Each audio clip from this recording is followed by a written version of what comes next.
चलो, पिछले बार आप लोगों को बताया गया था जर्मनी का एकीकरण, जिसमें यह बता दिया गया था कि किस प्रकार से जर्मनी के एकीकरण करने के लिए उत्तरी जर्मनी तैयार था। क्योंकि शुरुआत के समय आपको जर्मनी आपको दो रूप में बटा हुआ था। एक का नाम था आपको उत्तरी जर्मनी, दूसरे का नाम था आपको दक्षिणी जर्मनी। उत्तरी जर्मनी में शिक्षित लोग ज्यादा हुआ करते थे, जबकि दक्षिणी जर्मनी में अशिक्षित की संख्या आपको ज्यादा हुआ करता था। इसलिए एकीकरण का जो मुद्दा जो उठता था, यह आपको उत्तरी जर्मनी से उठता था।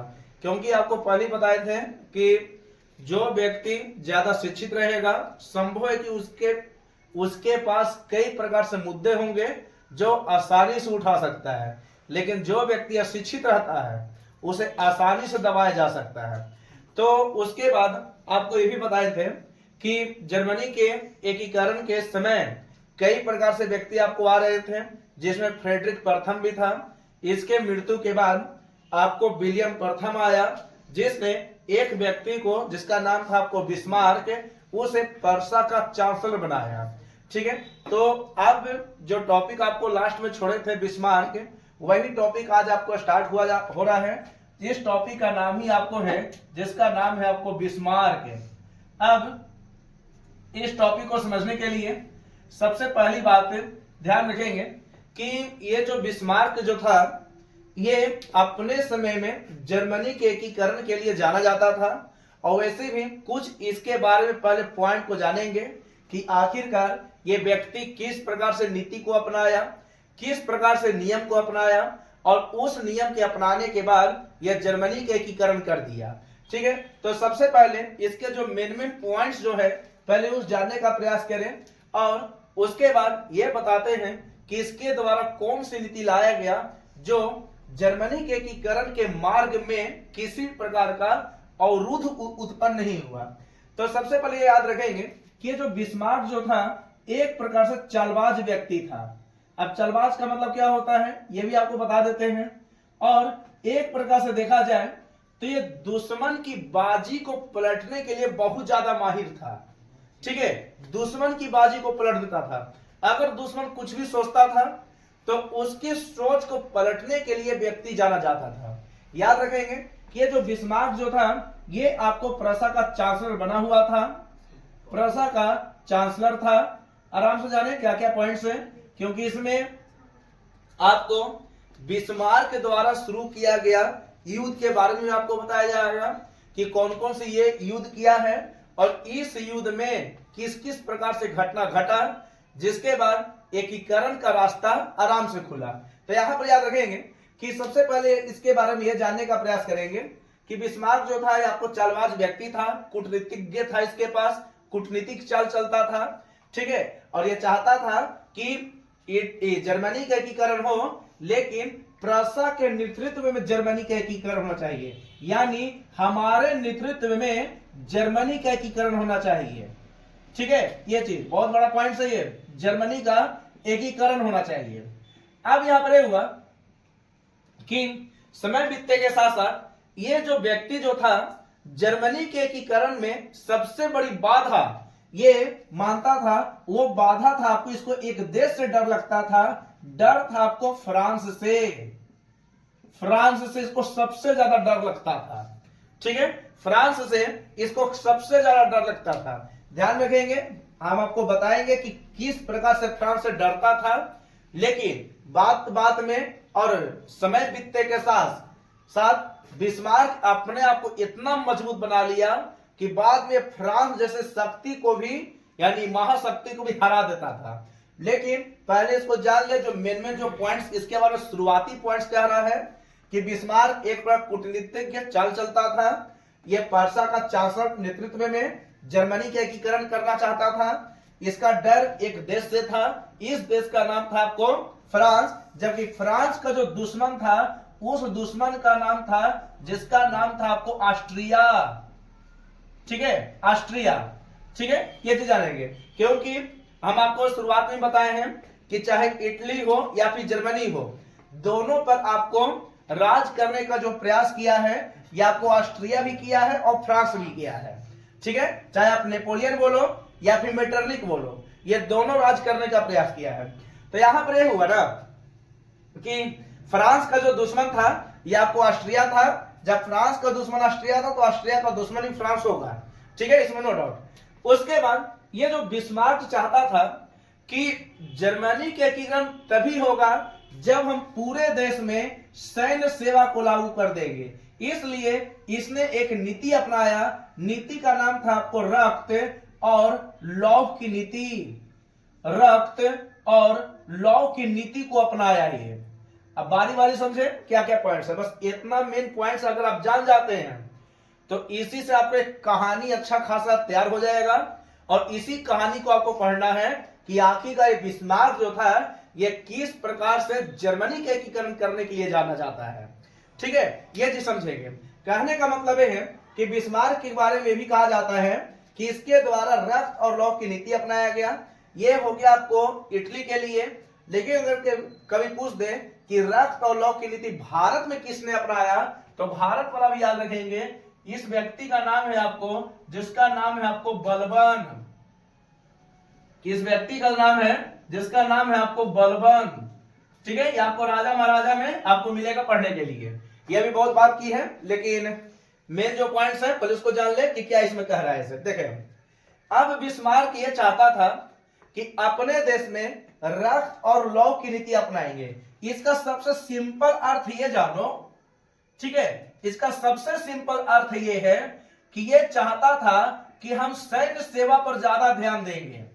सैन्य सेवा पर ध्यान देना, ठीक है, या सैन्य सेवा को लागू करना। देखिए, सैन्य सेवा को लागू करने पर ज्यादा ध्यान दिया, ठीक है, ये चीज समझेंगे। सैन्य सेवा को लागू करना, सैन्य सेवा का मतलब ये हो गया कि अपने देश में चाहता था कि हम सेना पर ज्यादा ध्यान देंगे, ठीक है। सेना पर अगर ज्यादा ध्यान देंगे ना तो संभव है कि हमें काफी ज्यादा सुरक्षा मिलेगी, हम ज्यादा सुरक्षित रहेंगे। इसलिए अपने देश में यह सैन्य सेवा को लागू कर दिया, ठीक है।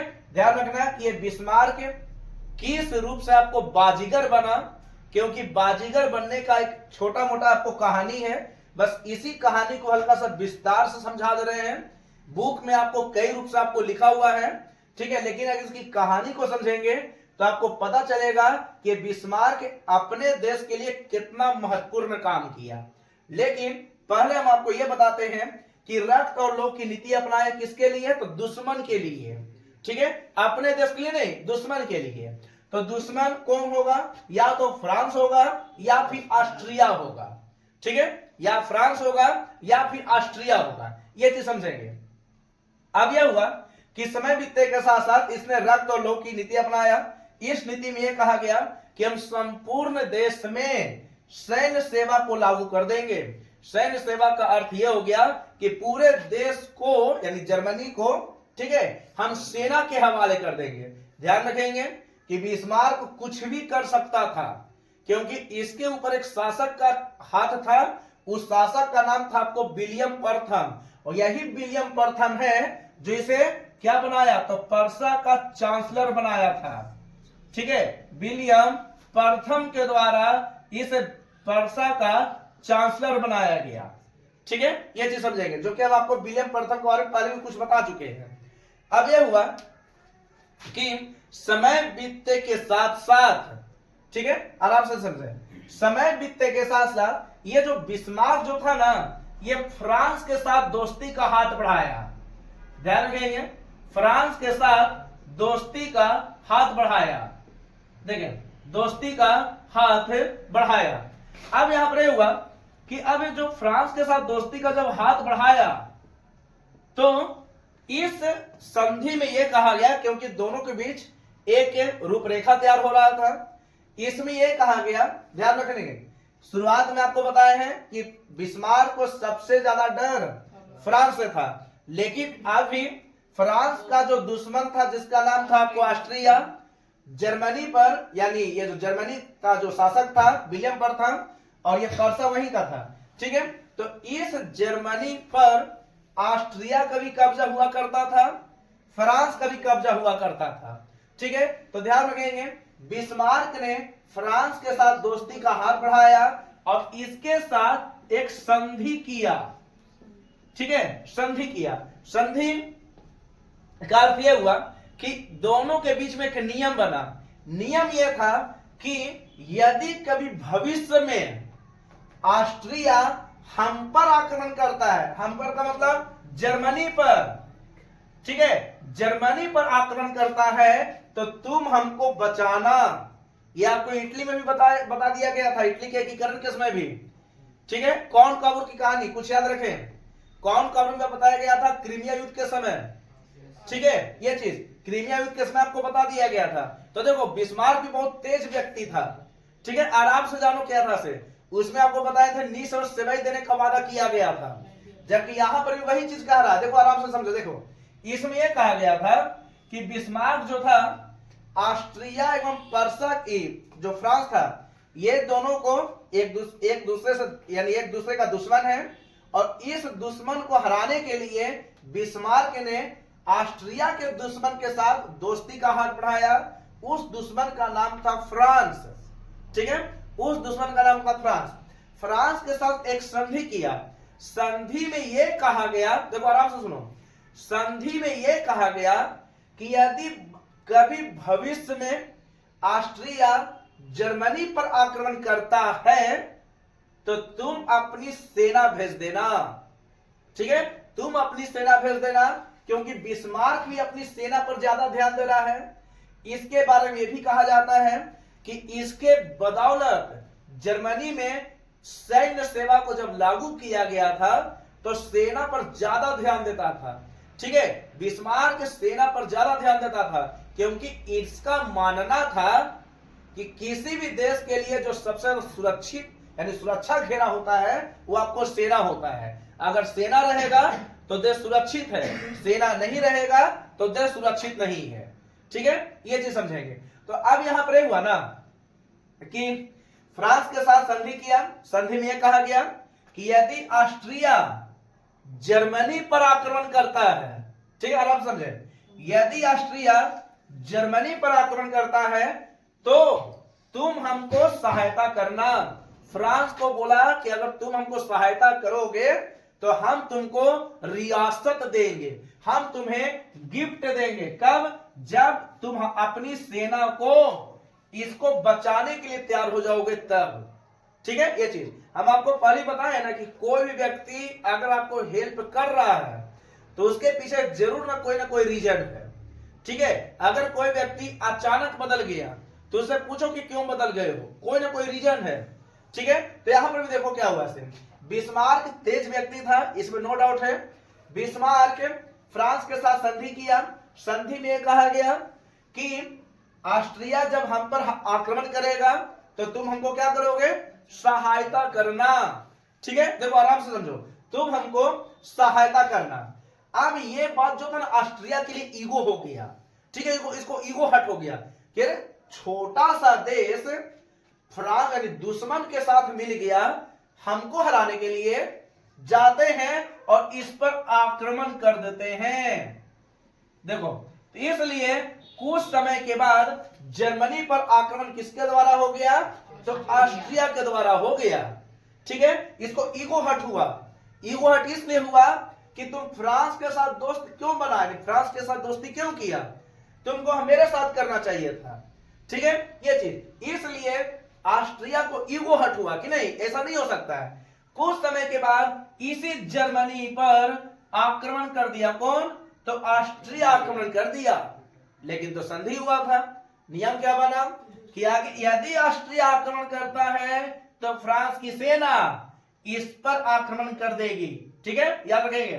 फ्रांस की जो सेना था इस पर आक्रमण कर देगी, तो इस पर सेना का आक्रमण हो गया, सेना का आक्रमण हो गया। किस पर? ऑस्ट्रिया पर। देखो आराम से जानो क्या है। देखें, सबसे पहली बात इसमें यह जानने का प्रयास करेंगे कि उस समय बिस्मार्क के बारे में यही कहा जाता है कि जो बिस्मार्क जो था अपने समय में बहुत तेज व्यक्ति था, ठीक है, बाजी पलटने में बहुत ज्यादा माहिर था, बाजी पलटने में काफी ज्यादा माहिर था।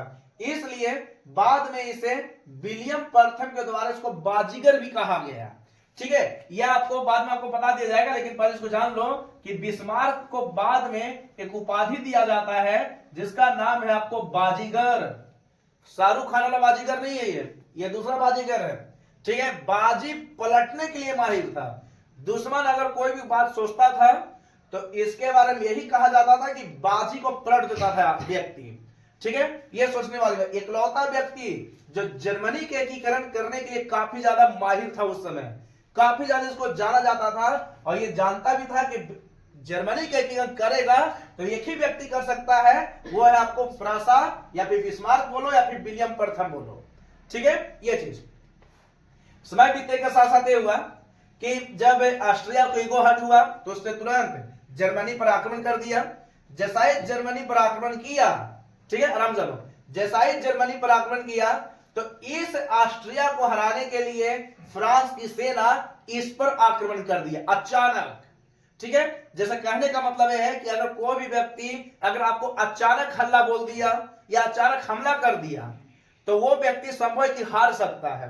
तो यहां पर आपको देश है ऐसे फ्रांस का की संधि हुआ था तो फ्रांस की सेना ने ऑस्ट्रिया पर क्या किया, आक्रमण कर दिया। अब जैसा ही आक्रमण किया तो ये बैठने वाला नहीं था, ये भी इधर से आक्रमण कर दिया। कौन? बिस्मार्क।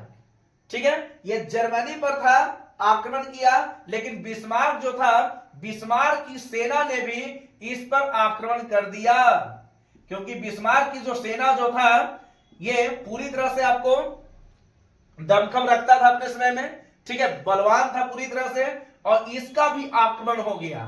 ठीक है, बिस्मार्क की सेना का भी आक्रमण उस पर हो गया। अब ये जो देश जो था ना, दोनों के बीच में आपको फंस गया। एक है आपको फ्रांस और दूसरा बिस्मार्क की सेना। ठीक है, फंस गया। ये इसको लगने लगा ना कि लगता है कि अब हम हार रहे हैं। ठीक है, अब लगता है कि हम हार रहे हैं। आराम से देखिए ऐसे, अब लगता है कि हम हार रहे हैं। बिस्मार्क की सेना जो था ना, बिस्मार्क इस पर पूरी तरह से टूट गया।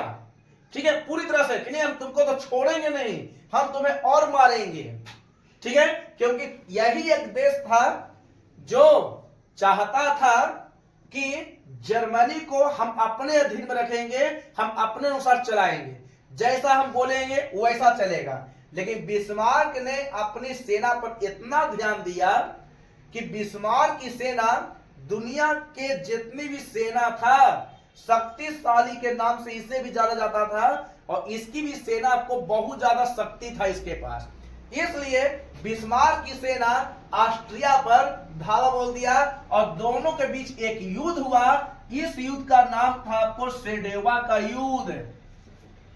ठीक है, सेडेवा का युद्ध, देखो आराम से जाने क्या है ऐसे, सेडेवा का युद्ध।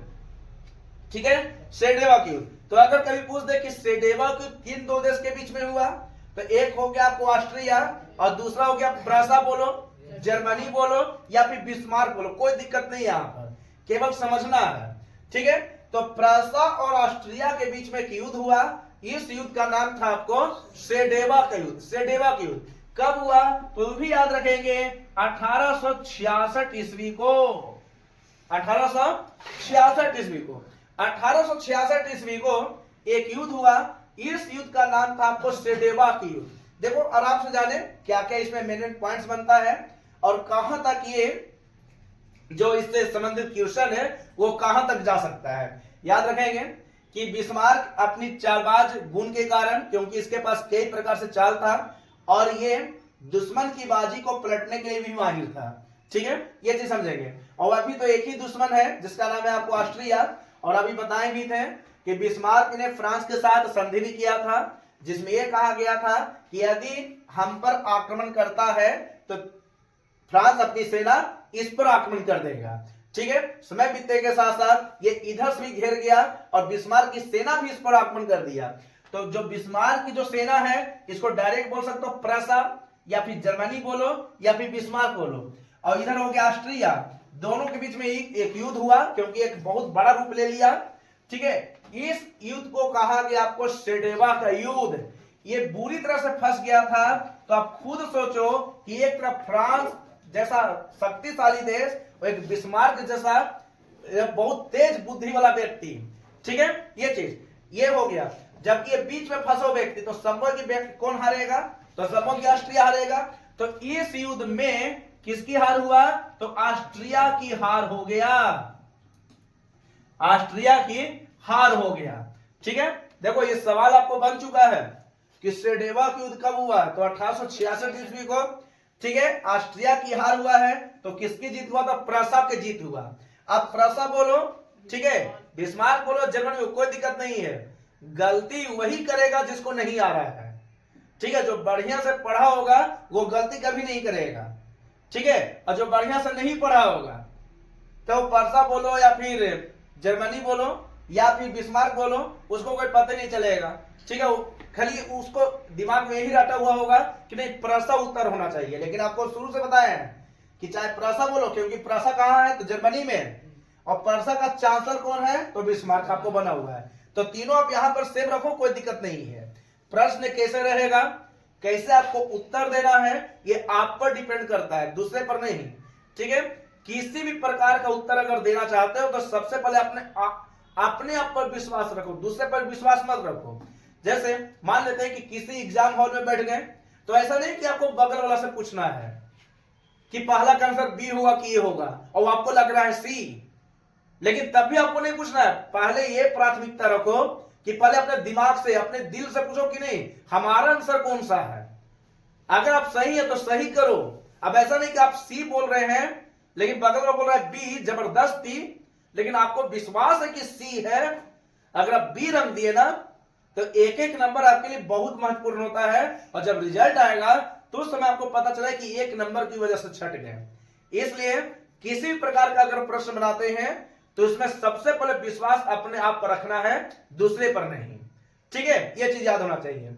अब यहां पर याद रखेंगे कि ऑस्ट्रिया की हार हो गया किस युद्ध में? तो सेडेवा की युद्ध कब हुआ? 1866 को। ठीक है, अब देखो क्या हुआ। जब ये युद्ध में हार गया पूरी तरह से, तो ऑस्ट्रिया को ये छोड़ ही नहीं रहा था। ठीक है, बोल रहा था नहीं तुमको तो बर्बाद कर देंगे हम, लेकिन ऑस्ट्रिया पूरी तरह से हाथ पैर जोड़ा कि नहीं हमको जाने दो, जाने दो। तो बिस्मार्क के बारे में भी कहा जाता है कि हल्का फुल्का दयावान भी था। ठीक है, दयालु भी था, ये दया कर देगा, तुमको हम छोड़ देते हैं। ठीक है, ये छोड़ दिया गया। अब जैसा ही ऑस्ट्रिया जर्मनी से हट गया तो सेडेवा युद्ध के बाद जर्मनी का 2/3 हिस्सा पूरा हो गया। ठीक है, 2/3 का एकीकरण कर दिया गया।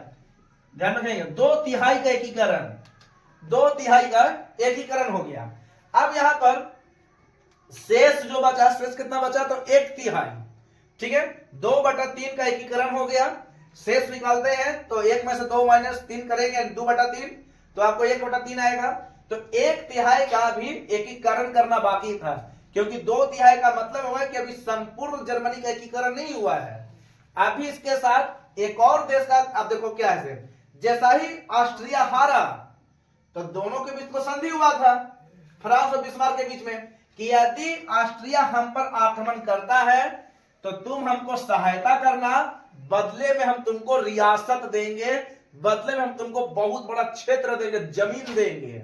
ठीक है, फ्रांस सहायता किया भी और युद्ध में हारा भी।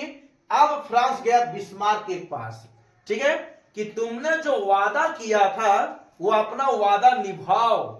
ठीक है, तुमने जो बोला था यही बोला था कि यदि हम सहायता करेंगे तुम हमको सहायता तुम भी करोगे। इसलिए फ्रांस गया बिस्मार्क के पास और बिस्मार्क को बोला कि चलो तुम हमको सहायता करो, ठीक है, तुम हमको जो वादा किया था वो वादा को पूरा करो। बिस्मार्क के कहा था, तो तेज व्यक्ति था, शुरू बता दिए हैं, चलवाज था, ये बोला करते हैं ना, रुको आना 10 दिन बाद। ठीक है, चलो ये सोचा चलो 10 दिन बाद है, वो इटली ना था, ये जर्मनी है। ठीक है, वो अलग देश है, अलग देश है, चलो छोड़ देते हैं, देखते हैं। फिर 10 दिन के बाद गया, बोला कि अभी कुछ मैटर में फंसे हुए हैं, आना 2-3 महीना बाद। लो, अब इसको तो दिमागे गुम हो गया। ठीक है, इसको दिमाग पूरी तरह से गुम हो गया कि ऐसा कैसे हो सकता है। सोचो हल्का सा, देखो कोई भी व्यक्ति ऐसा नहीं कि अपना जमीन किसी को ऐसा फ्री में बांट दे। ठीक है, और ये तो एक चांसलर है, मेन व्यक्ति है, ये पूरी तरह से मेन व्यक्ति पर्सा का, अगर कुछ भी उल्टा सीधा करता तो ये बदनाम भी हो जाता उस समय। ठीक है, ये चीज समझेंगे। फ्रांस 2-3 महीना का फर्क यानी बाद में फिर इंतजार किया, फिर गया पास में, बोला कि अब तो दे दो, आना 2 साल बाद। लो, आप तो इसका तो दिमागे घूम गया पूरी तरह से। मतलब सोचने वाली बात है कि इसको सहायता किए, ठीक है, यानी इसको हमला करने के लिए, इस पर हमला करने के लिए बिस्मार्क को सहायता की है, लेकिन बिस्मार्क हमको क्षेत्र नहीं दे रहा है। और क्यों दे? सोचने वाली बात है, ठीक है। क्यों दे? क्योंकि बिस्मार्क जर्मनी का एकीकरण तभी करेगा जब सब क्षेत्रों को मिलाएगा, ठीक है। ये चीज समझे। अब देखिए क्या हुआ, 2 साल बीतने पर, 3 साल बीतने पर, 3.5 साल बीतने पर इसको रहा नहीं गया, और अंततः फ्रांस बोला कि अब हम तुमको छोड़ेंगे नहीं। किसको? ऑस्ट्रिया को। ऑस्ट्रिया को छट गया, ठीक है, ऑस्ट्रिया को नहीं। अब बिस्मार्क जो फ्रांस जो था, इस समय फ्रांस का जो शासक हुआ करता था, शासक जिसका नाम था आपको नेपोलियन, ठीक है, ये चीज समझेंगे। नेपोलियन जो था ना, ये अपनी तरफ से ऑर्डर दे दिया कि ये जो बिस्मार्क जो बहुत तेज बनता है, हम तेजगिरी दिखाते हैं इसको। इसने घोषणा किया कि हम बिस्मार्क के साथ युद्ध करेंगे, ठीक है, बिस्मार्क के साथ युद्ध करेंगे। यानी एक तरफ बिस्मार्क और एक तरफ आपको नेपोलियन, दोनों के बीच में एक प्रकार से युद्ध हो गया, ठीक है। आराम से जाओ। क्या ऐसे नेपोलियन ने घोषणा किया कि फ्रांस जो वादा किया था, जिसमें संधि में बात कहा गया था, इस संधि को मानने से इनकार कर रहा है, इसलिए हम इसके खिलाफ हैं और युद्ध करने की घोषणा करते हैं। बिस्मार्क डरपोक नहीं था, तुरंत बताया है कि अपनी सेना पर पूरी तरह ध्यान दिया था, ठीक है। ये इतना मजबूत बना दिया था देश को कि आने वाला कई सालों तक बिस्मार्क को याद लोग रखता है कि बिस्मार्क की वजह से ही देश मजबूत हुआ, ठीक है। अब देखो क्या हुआ से नेपोलियन और ने घोषणा किया कि बिस्मार्क के साथ युद्ध करेंगे। अब देखो दोनों के बीच में युद्ध हुआ। अब ये जो युद्ध जो हो रहा था, ये जो युद्ध जो हो रहा था, एक भयानक युद्ध हुआ। इस युद्ध को एक नाम से जाना जाता है। इस युद्ध का नाम है, जिसका नाम है आपको सेडोन का युद्ध। सेडोन का युद्ध। देखिए आराम से क्या है, ऐसा नहीं कि बहुत हार्ड है, आराम से लो। क्या है सेडोन का युद्ध और क्या है सेडेवा का युद्ध, ठीक है। सेडेवा का युद्ध आपको 2 देश के बीच में, प्रसा और ऑस्ट्रिया। जबकि अगर इसमें अगर पूछ दे किन 2 देश के बीच में, तो एक हो गया फ्रांस, क्योंकि नेपोलियन फ्रांस का है, और बिस्मार्क आपको जर्मनी का है, या फिर प्रसा बोलो, कोई दिक्कत नहीं है, ठीक है। तो दोनों के बीच में एक युद्ध हुआ। इस युद्ध का नाम था आपको सेडोन का युद्ध। ये 4 साल बाद हुआ, यानी 1870 ईस्वी को, ठीक है, 1870 ईस्वी को। अब बिस्मार्क किसी भी चीज में पीछे नहीं था। इतना सैन्य सेवा को लागू कर दिया, ये इतना सेना पर ज्यादा ध्यान दिया, ठीक है, सेना पर इतना ज्यादा ध्यान दिया ना कि नेपोलियन इस युद्ध में हार गया, ठीक है। यानी इस नेपोलियन की क्या हो गया, तो हार हो गया। तो जीता कौन, तो ये जीत हो गया बिस्मार्क का, ठीक है। ये चीज समझेंगे। कहने का मतलब यह है कि ये जो नेपोलियन जो था, ये शुरुआत में अपने आप को लग रहा था कि मतलब हम सबसे ज्यादा बलवान हैं, ठीक है, लेकिन बाद में बिस्मार्क ने इसका सपना को चकनाचूर कर दिया और सेडोन के युद्ध में फ्रांस को हरा दिया और खुद ये जीत गया, ठीक है। अब देखो क्या हुआ सेडोन का युद्ध जब हो रहा था 1870 ईस्वी को, तो ये अपने आप को हार स्वीकार कर लिया कि अब हम हार गए हैं, लेकिन बिस्मार्क इसको छोड़ नहीं रहा था, ठीक है। तुम हार गए हो, जब तक तुमको मारेंगे नहीं और जान से, तब तक तुमको छोड़ेंगे नहीं। इसलिए नेपोलियन पूरे विश्व में चिल्लाने लगा कि हमको बचाओ बचाओ। इसलिए 1 साल के बाद, यानी ठीक 1871 ईस्वी को, ठीक है, याद रखेंगे, इसके 1 साल बाद ठीक 1871 ईस्वी को एक संधि हुआ, जिसका नाम था आपको फ्रैंकफर्ट की संधि। फ्रैंकफर्ट की संधि ये पूछता सवाल कब हुआ, तो 1871 ईस्वी को। किन 2 देश के बीच में, तो वही व्यक्ति, एक हो जाएगा आपको नेपोलियन, एक हो जाएगा बिस्मार्क। अगर नेपोलियन बिस्मार्क को ऑप्शन नहीं दिया है, तो फ्रांस बोलो या फिर प्रसा बोलो, फ्रांस बोलो या फिर जर्मनी बोलो, कोई दिक्कत नहीं है, ठीक है। ये चीज समझेंगे। तो देखिए आप तो सेडौन युद्ध के बाद, यानी सेडौन के युद्ध के बाद ठीक 1 साल के बाद एक संधि हुआ जिसका नाम था आपको फ्रैंकफर्ट की संधि 1871 ईस्वी को। किसके बीच? तो नेपोलियन और बिस्मार्क के बीच। इस संधि में यह कहा गया कि जर्मनी पर अब फ्रांस राज नहीं करेगा, हम अपनी सेना को वापस बुलाते हैं। ठीक है, और इस प्रकार से 1871 ईस्वी को ही, यानी इसी ईस्वी को ही जर्मनी का एकीकरण कर दिया गया।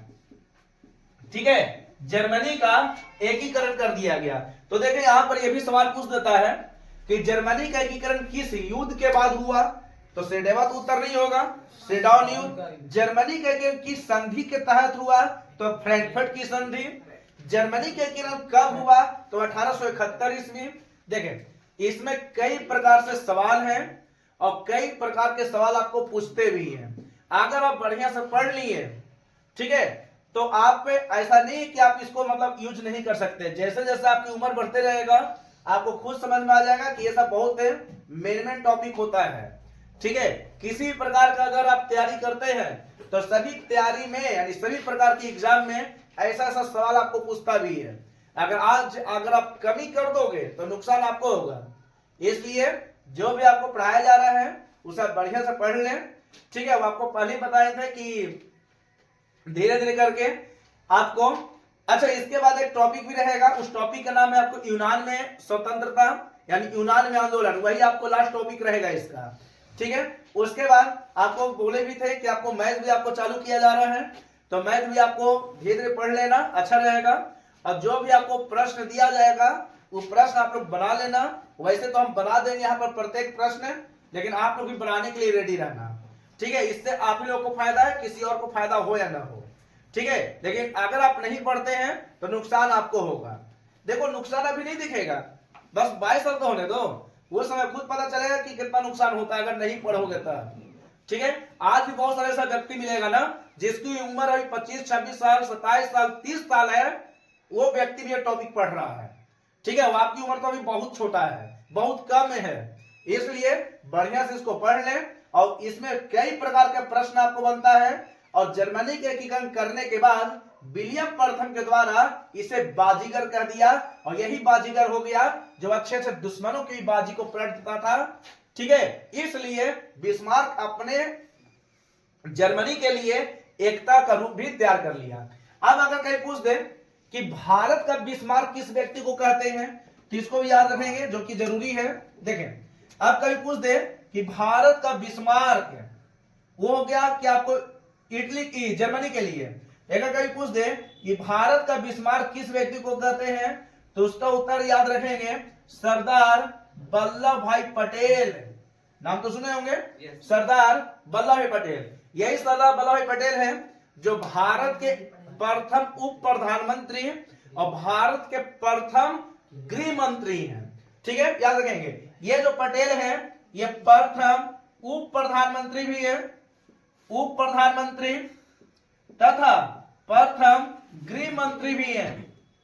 ठीक है, प्रथम गृह मंत्री, बहुत फेमस व्यक्ति है बाबू सरदार वल्लभ भाई पटेल। ठीक है, प्रथम उप प्रधानमंत्री भी है और प्रथम गृह मंत्री भी है। ठीक है, देखिए अगर कभी कभी पूछ देता है कि अंतिम उप प्रधानमंत्री कौन है भारत का, अंतिम उप प्रधानमंत्री, अंतिम उप प्रधानमंत्री, तो इसका नाम याद रखेंगे लाल कृष्ण आडवाणी।